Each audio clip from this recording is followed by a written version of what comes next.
Bismillah ar-Rahman ar-Rahim.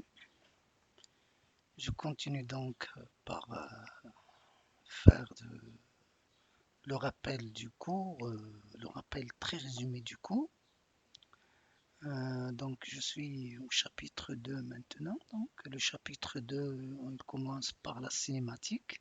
Les cinématiques donc c'est le repère, la notion de repère, le point matériel M qui se déplace dans l'espace du repère R. Le vecteur position en coordonnées cartésiennes peut s'écrire sous cette forme-là dans lesquelles les composantes sont des fonctions de temps. Alors, la vitesse. La vitesse est définie comme étant la dérivée du vecteur position par rapport au temps, quel que soit le système de coordonnées dans lequel elle est écrite. Il est écrit ce vecteur position. Alors, on dérive. Ici, en coordonnées cartésiennes, donc, on dérive les composantes tout simplement. Très bien. Alors, il est clair que la vitesse est un vecteur qui est tangent à la trajectoire dans le sens du mouvement. Donc, par exemple, ici, on trace le vecteur le point M, la vitesse. Donc, elle est tangente à la trajectoire. L'accélération. L'accélération, donc, c'est la dérivée seconde du vecteur position en M. Donc on dérive une deuxième fois les composantes et on obtient donc le vecteur accélération.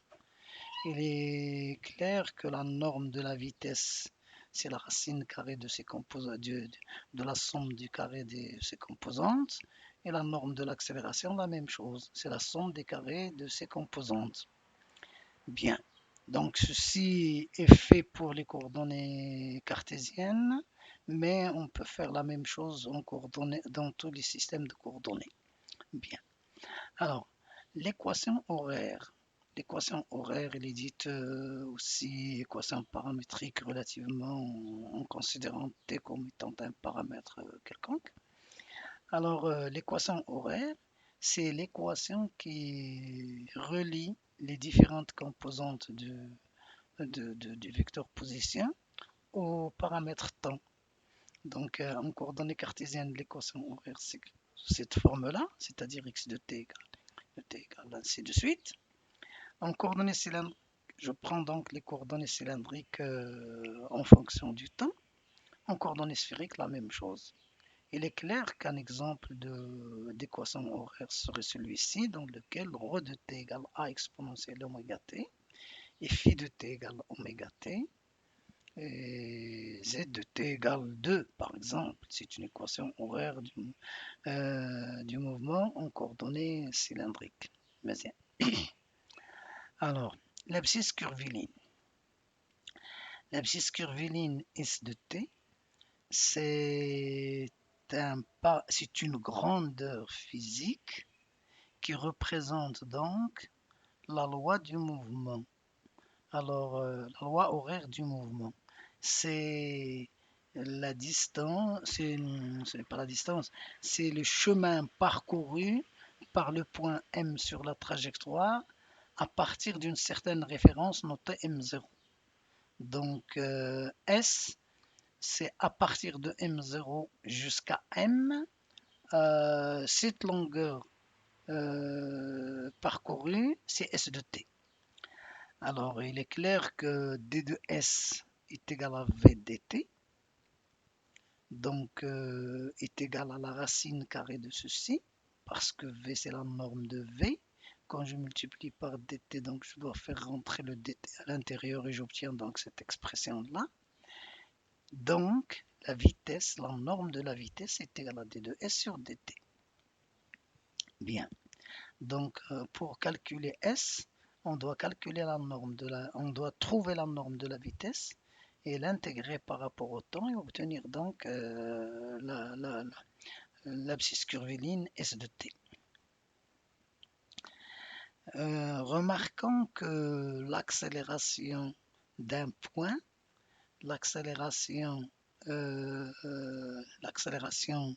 du point M dans son déplacement peut se décomposer en la somme de deux termes, une accélération tangentielle, c'est-à-dire tangente à la trajectoire, c'est-à-dire parallèle à la vitesse, une accélération normale qui est donc perpendiculaire à la vitesse. Sachant que cette accélération normale, il est toujours orientée vers la concavité de la courbe, comme on le voit sur la figure ici. Donc voilà la concavité de la courbe. Donc gamma n automatiquement, c'est le vecteur qui est orienté vers l'intérieur de la courbe. Alors, le gamma t peut être un vecteur, c'est un vecteur qui est tangent à la trajectoire, mais il peut être dans le même sens que la vitesse ou dans le sens opposé. Si l'accélération tangentielle est orientée dans le même sens que la vitesse, le mouvement est un mouvement accéléré. Dans le cas contraire, c'est-à-dire lorsque gamma t est orienté, il s'oppose à la vitesse, dans le sens opposé à la vitesse, alors le mouvement est dit mouvement retardé. Alors, donc voilà, c'est une manière de parler de la nature du mouvement.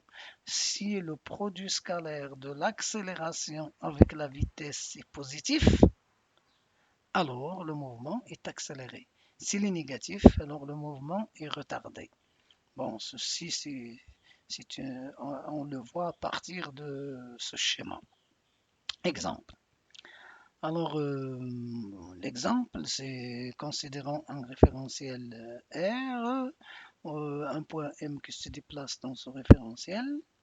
Le vecteur position, donc, il est donné, c'est ce vecteur-là. Alors, trouver la vitesse, je dérive OM par rapport au temps. Donc, la dérivée ici de cette composante par rapport au temps, j'ai sinus de 2t. La dérivée de sinus de 2t, je dérive de t, c'est 2, et je dérive sinus, c'est cosinus, et j'obtiens donc 2 fois 3, 6, cosinus de 2t. C'est ce qui est écrit là.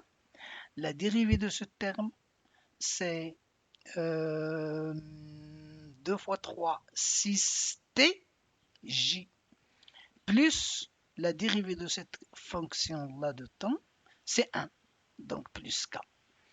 La norme de la vitesse, donc on peut la calculer et trouver par exemple ce résultat-là. Bien, pas de problème.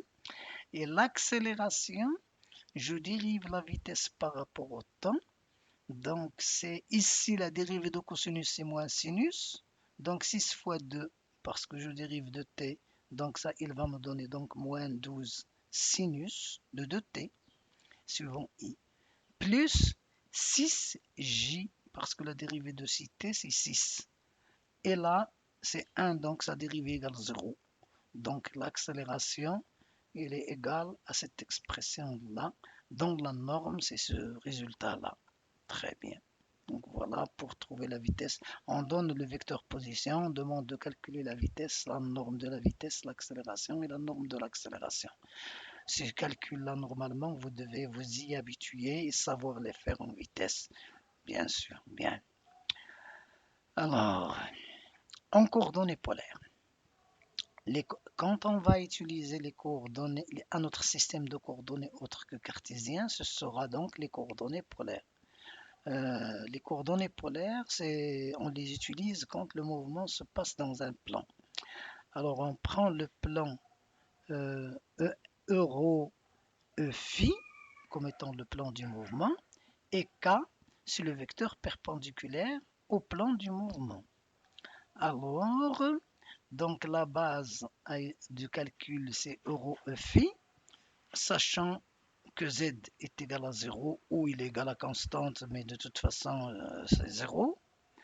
Alors, le vecteur position, il s'écrit ρ fois euro, pas de problème, donc le vecteur position.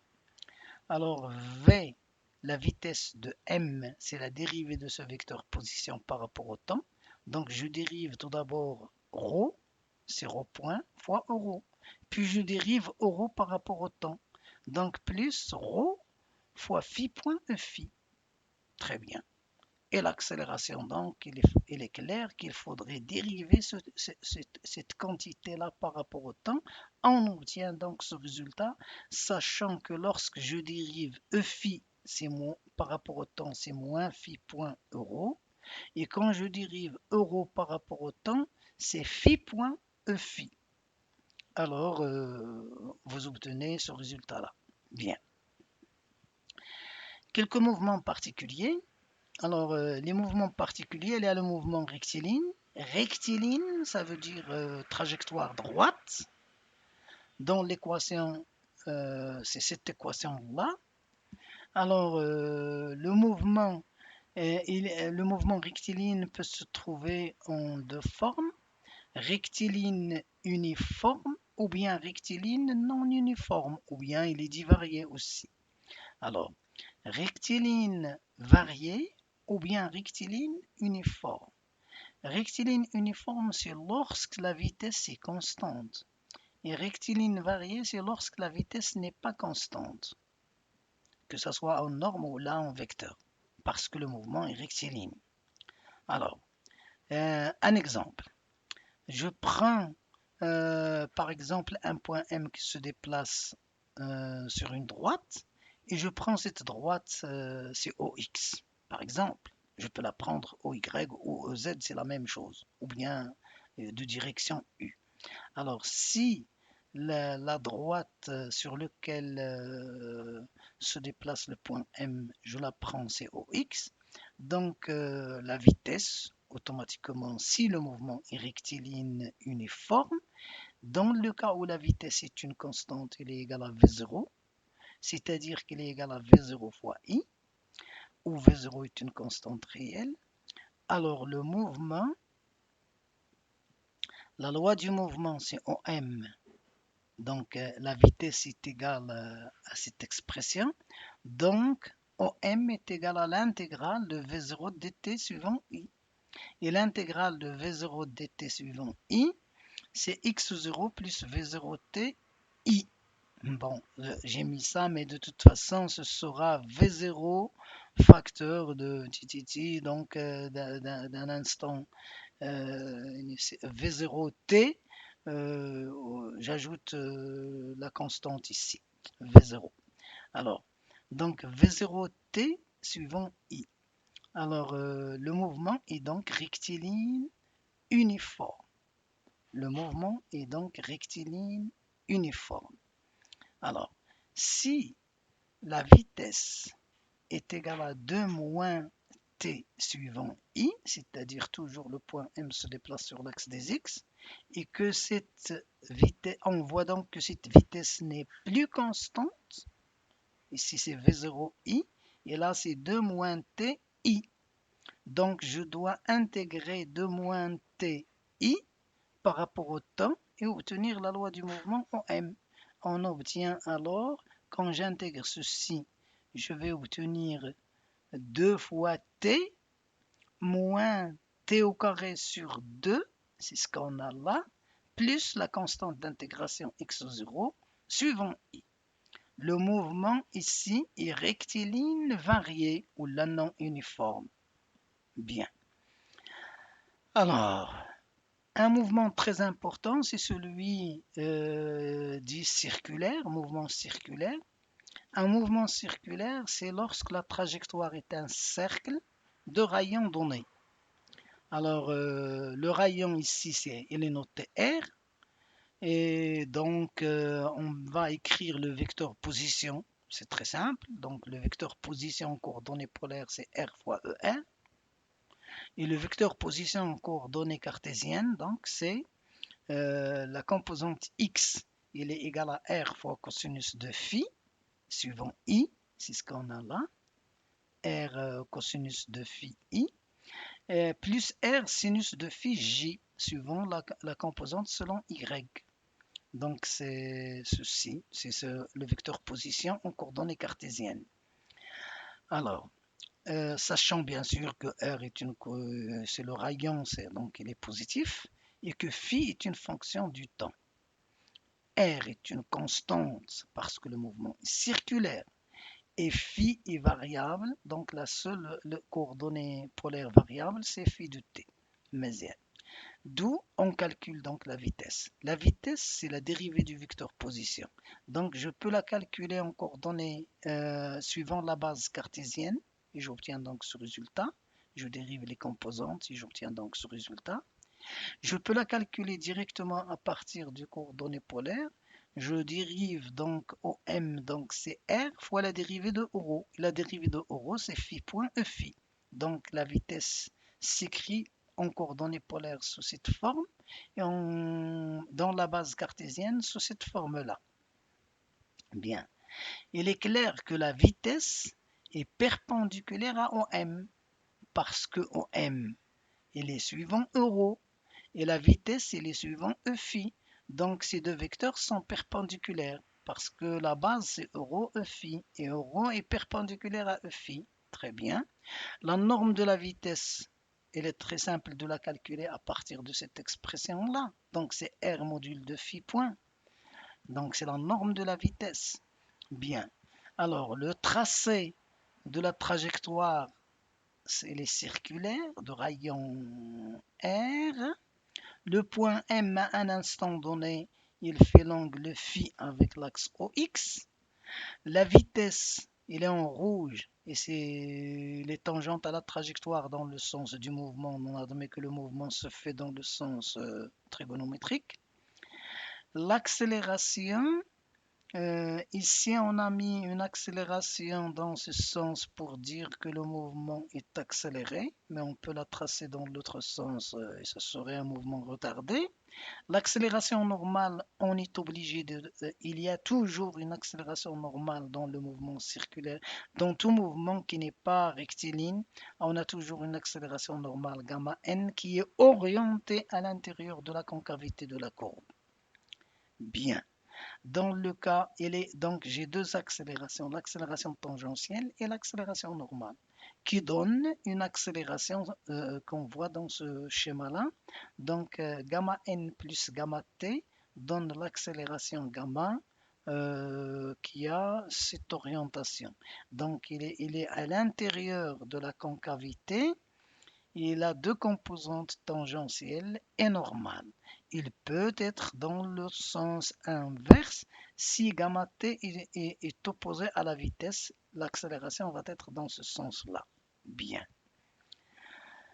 Alors, l'expression de l'accélération, je dérive la vitesse, je vais obtenir cette expression-là. Et on peut obtenir cette accélération-là si je dérive la vitesse avec la base polaire. Il est plus simple d'obtenir l'accélération sur cette forme-là qui donne donc l'expression. Avec cette expression pour l'accélération, on voit que l'accélération tangentielle est égale à r phi point, est égale à r phi de point, suivant E phi. Ça veut dire que phi de point ici, la dérivée seconde de phi, peut être positive ou négative. S'il est positif, ça veut dire que le mouvement est accéléré. S'il est négatif, ça veut dire que le mouvement est retardé. S'il est nul, on va dire alors que le mouvement est circulaire uniforme. On obtient donc un mouvement circulaire uniforme, c'est-à-dire dont la norme de la vitesse est constante. Alors, on l'obtient lorsque la dérivée seconde de l'angle angulaire est égale à 0. Bien, gamma n, elle est toujours égale à cette expression-là. Donc, elle est toujours orientée dans le sens opposé à ρ, parce qu'ici, vous avez un terme positif et R est positif et le signe moins. Donc, il s'oppose toujours à ρ. ρ est dirigé vers l'extérieur de la concavité et gamma n est dirigé dans le sens intérieur à la concavité. C'est très bien. Alors, remarque.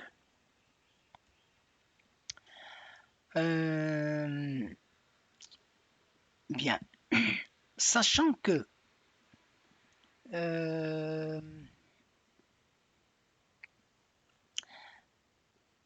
le mouvement circulaire est un mouvement très important en mécanique. Donc on doit au moins connaître comment ce mouvement circulaire s'étudie, que ce soit en coordonnées polaires ou là en coordonnées cartésiennes. C'est très important.